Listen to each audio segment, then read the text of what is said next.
Nous sommes en France, en 1819, une période plutôt très difficile, période où les routes de campagne sont loin d'être sûres. En effet, des bandes de brigands rôdent pour assassiner les honnêtes travailleurs, piller leurs maisons, brûler leurs fermes et égorger leurs femmes. Alors la terreur règne et tout le monde a peur. Tout le monde se barricade dans les chaumières. Les hommes dorment même avec la hache à côté du lit, juste au cas où. Au cas où on vienne à n'importe quelle heure de la nuit enfoncer leurs portes pour tout leur dérober. Ces hommes qui commettent ces atrocités ont un nom. On les appelle les hommes noirs. Tout simplement parce qu'ils ont la gueule pleine de suie. La Fabrique Audio présente La Petite Histoire. www.lafabriqueaudio.com. Salut tout le monde, bienvenue dans un nouvel épisode de La Petite Histoire. Je suis Florent Mounier et c'est moi qui vous ai écrit et qui vais vous narrer ce nouvel épisode de La Petite Histoire produit par La Fabrique Audio. Un épisode, une nouvelle fois, monté et mixé par Sébastien Girard. Avant de commencer, merci de nous suivre. Vous êtes de plus en plus nombreux, ça nous fait plaisir. Vous nous suivez sur les réseaux sociaux, vous nous écoutez également via votre appli de podcast préféré. Et nous, aujourd'hui, on remercie Castbox pour nous avoir mis dans sa sélection éditoriale. Ça fait partie des coups de cœur de Castbox. La Petite Histoire fait donc désormais partie des podcasts préférés du moment pour Castbox. N'hésitez pas à aller nous y retrouver. Direction aujourd'hui, les campagnes profondes de France. Nous sommes en 1819. Ah ouais. Quelle histoire, ça aussi. Les choses vont donc mal à cette période. Et les autorités ne savent plus où donner de la tête. Ben oui, parce que depuis quelque temps, il y a beaucoup de paysans qui sont pillés, qui sont tués. La population vit donc dans la peur. Alors, l'enquête générale est confiée à un certain Vidocq, dont on a déjà entendu parler dans un précédent épisode de ce podcast. Eugène François Vidocq, c'est un aventurier qui a eu plusieurs casquettes dans sa vie puisqu'il a été délinquant, puis bagnard, puis indique pour les flics, ce qui lui a permis de sortir du bagne, puis il est devenu policier et il a fini détective privé. Alors là, nous en sommes au moment de la vie de Vidocq où il est devenu le chef de l'officieuse brigade de sûreté de la préfecture de police de Paris. Vidocq dirige donc une bande de policiers, des policiers plutôt louches, policiers qu'il a lui-même recrutés. Quand cette affaire des hommes noirs lui est proposée, Vidocq accepte tout de suite à une condition, qu'on lui donne carte blanche dans son enquête. Il veut une absolue autonomie. Et c'est validé. C'est donc le début d'une grande enquête qui va commencer. Le soir même, Vidocq part pour Rosières pour y installer son quartier général à l'hôtel du Cygne.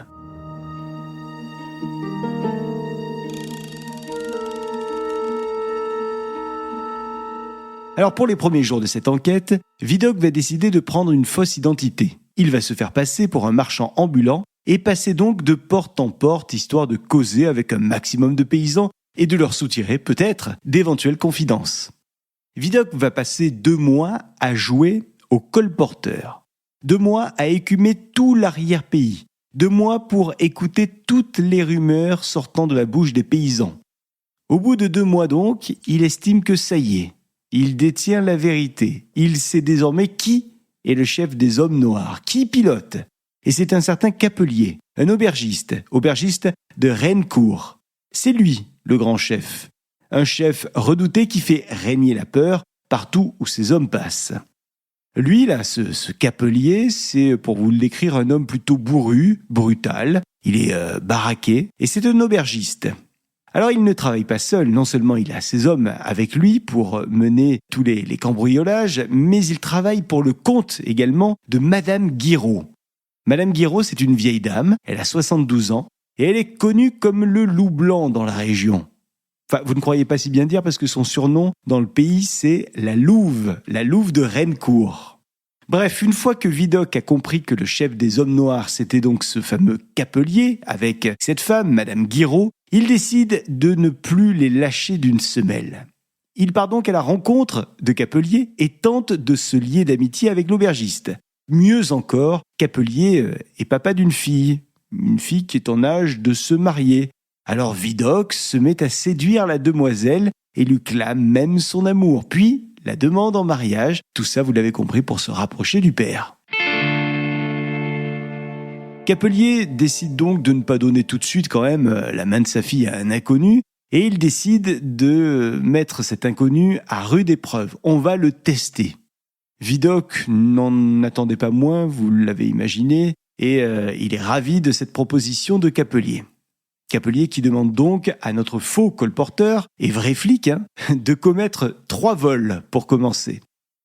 Bon, commettre des vols, Vidocq, ça, il connaît. Donc c'est pas un problème, c'est sa vie d'avant en fait. Il va donc accepter et il va même impressionner tous ceux qui sont là pour assister à ces effractions.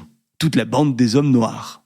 Vidocq sait si bien y faire qu'au bout de quelques jours, tous les paysans qui font partie de la bande sont fans de lui. Il a son petit fan club. Tout le monde l'adore, sauf la louve. La louve, elle reste méfiante. Bah oui, c'est vrai, elle se demande qui est cet homme, qu'est-ce qu'il a à cacher, pourquoi cet inconnu est désormais là, et puis d'où il vient finalement.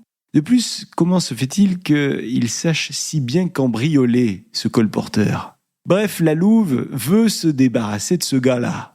Capelier, lui, ne voit pas du tout les choses de la même manière. Il ne voit pas la supercherie. Et il tente donc de calmer la vieille dame. Les jours passent et les plans machiavéliques continuent donc d'être imaginés par Capelier et sa troupe, les Hommes Noirs.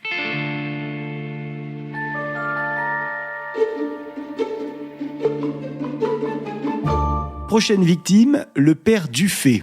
Le père Dufay est un homme d'un certain âge puisqu'il a déjà 86 printemps. Il vit dans une belle maison, une maison qui est située au milieu d'un village. Cette maison, elle est plutôt bien protégée puisqu'elle est entourée d'un mur de 2,5 mètres de hauteur. Cet homme, il a une particularité, c'est qu'il passe le plus clair de son temps à rédiger un testament. Son testament.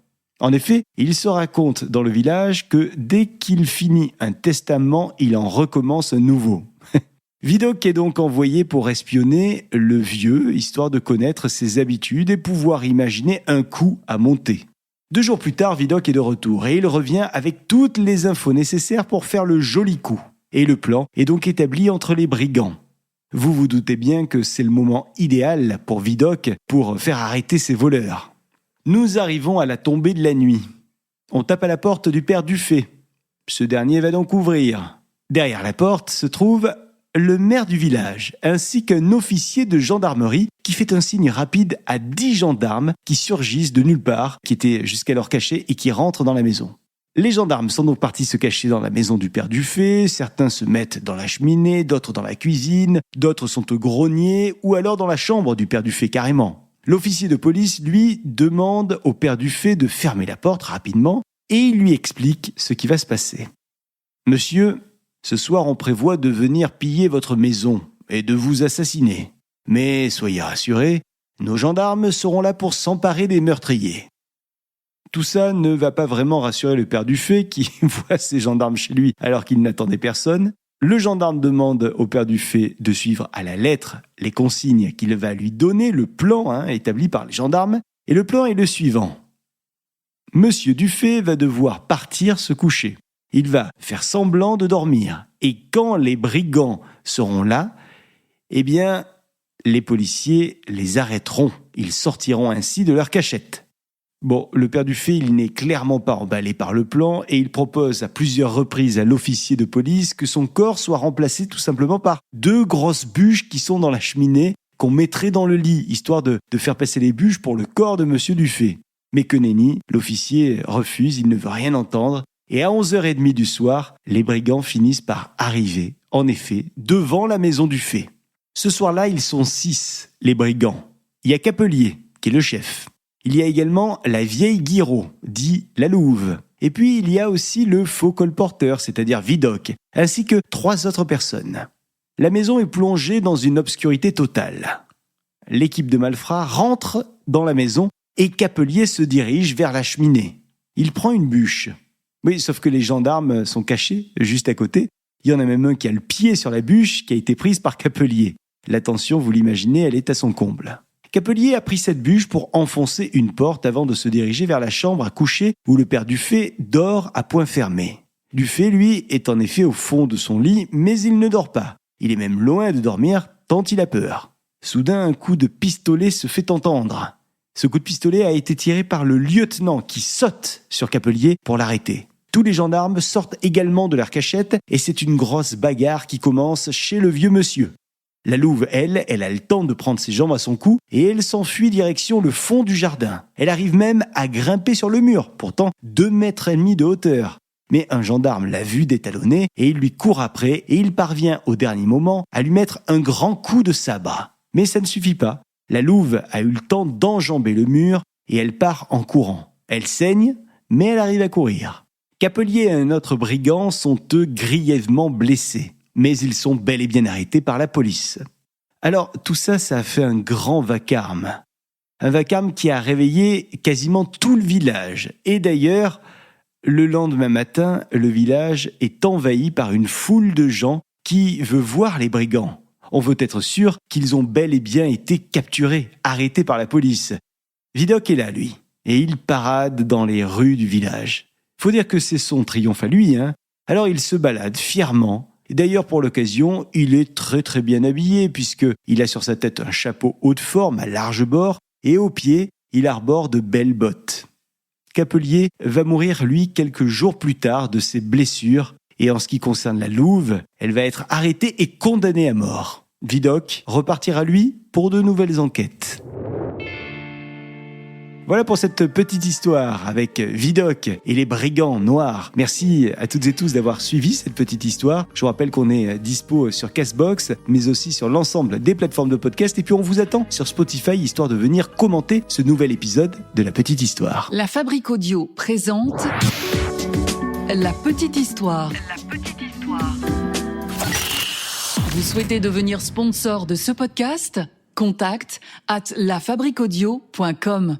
Avant de se quitter, je vous rappelle que La Petite Histoire est un podcast de La Fabrique Audio. La Fabrique Audio réalise des podcasts de marque et d'entreprise. Donc si vous cherchez pour vous, pour votre entreprise, pour votre marque, un studio pour faire des podcasts, n'hésitez plus, envoyez-nous un mail, contact@lafabriqueaudio.com, la fabrique avec un K.